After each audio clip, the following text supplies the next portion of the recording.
While styling a bookcase may look like a designer art form, it really is not that hard. So I'm going to give you some tips to make your bookcases shine.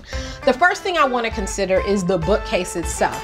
Is it painted to match the rest of the room like I've done here, or did we make that backdrop pop by painting it a different color? One thing I've done in the past was add a bunch of wallpaper to it, which really made everything sparkle. The next thing I want to consider is the orientation of the books. Am I running the books horizontally or am I running them vertically? Maybe I do a full bookshelves of just books here or no books at all.